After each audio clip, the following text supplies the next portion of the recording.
Hi, இது Sunday morning. இன்னைக்கு வந்து வளர்பிறை சஷ்டி, நம்ம வீட்டில் விரதம். இதுக்கான ப்ரிப்ரேஷன் வேலையெல்லாம் நேத்திக்கே செஞ்சு வச்சுட்டேன். பூஜை சாமான் தொலைக்கிறது, மஞ்சள் குங்குமம் வைக்கிறது, வீடு தொடக்கிறது, இந்த மாதிரி வேலையெல்லாம் நேத்தே செஞ்சு வச்சுட்டேன். காலையில் எழுந்திரிச்சு பூ போட்டு விளக்கு ஏற்ற வேண்டிய வேலை மட்டும்தான் மிச்சம் இருந்தது. இன்னைக்கு வந்து முருகருக்கு பால் அபிஷேகம் பண்ணணும், பால் தயிர் அந்த மாதிரி பண்ணணும்னு நினச்சிட்டு இருந்தேன்.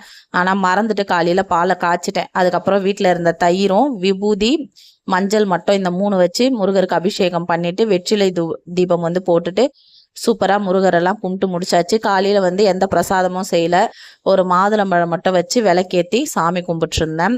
கந்தசஷ்டி கவசம் தான் படிப்பேன். இன்னைக்கு ஃபுல்லாக வந்து ஒரு பொழுது காலையிலேருந்து எதுவும் சாப்பிட மாட்டேன். ஈவினிங் வந்து ஏதாவது பிரசாதம் பண்ணி வச்சுட்டு சாமிக்கு படைச்சிட்டு அதையே நானும் சாப்பிட்ருவேன். இன்னைக்கு வந்து மெதுவடையும் பாயாசமும் பண்ணி முருகருக்கு வைக்கலாம் அப்படின்ட்டு யோசிச்சுட்டு இருந்தேன். மற்றவங்களுக்கு மட்டும்தான் இன்னைக்கு லஞ்ச். நம்ம வீட்டில் இன்னைக்கு சண்டே நான்வெஜ் இல்லாது ரொம்ப கஷ்டம் என் பசங்களுக்கும் என் ஹஸ்பண்டுக்கும். இருந்தாலும் கொஞ்சம் பொறுத்துக்கிட்டாங்க. இன்னைக்கு வந்து என் பையனுக்கு ஹிந்தி எக்ஸாம் வந்து 3வது லெவல் எக்ஸாம் வந்து எழுத போகிறான். அங்கே பக்கத்தில் இருக்க ஸ்கூலில் தான் போய் எழுத போகிறான். அதனால் வந்து காலையிலேயே எல்லா சமையல் வேலையும் முடிச்சாச்சு.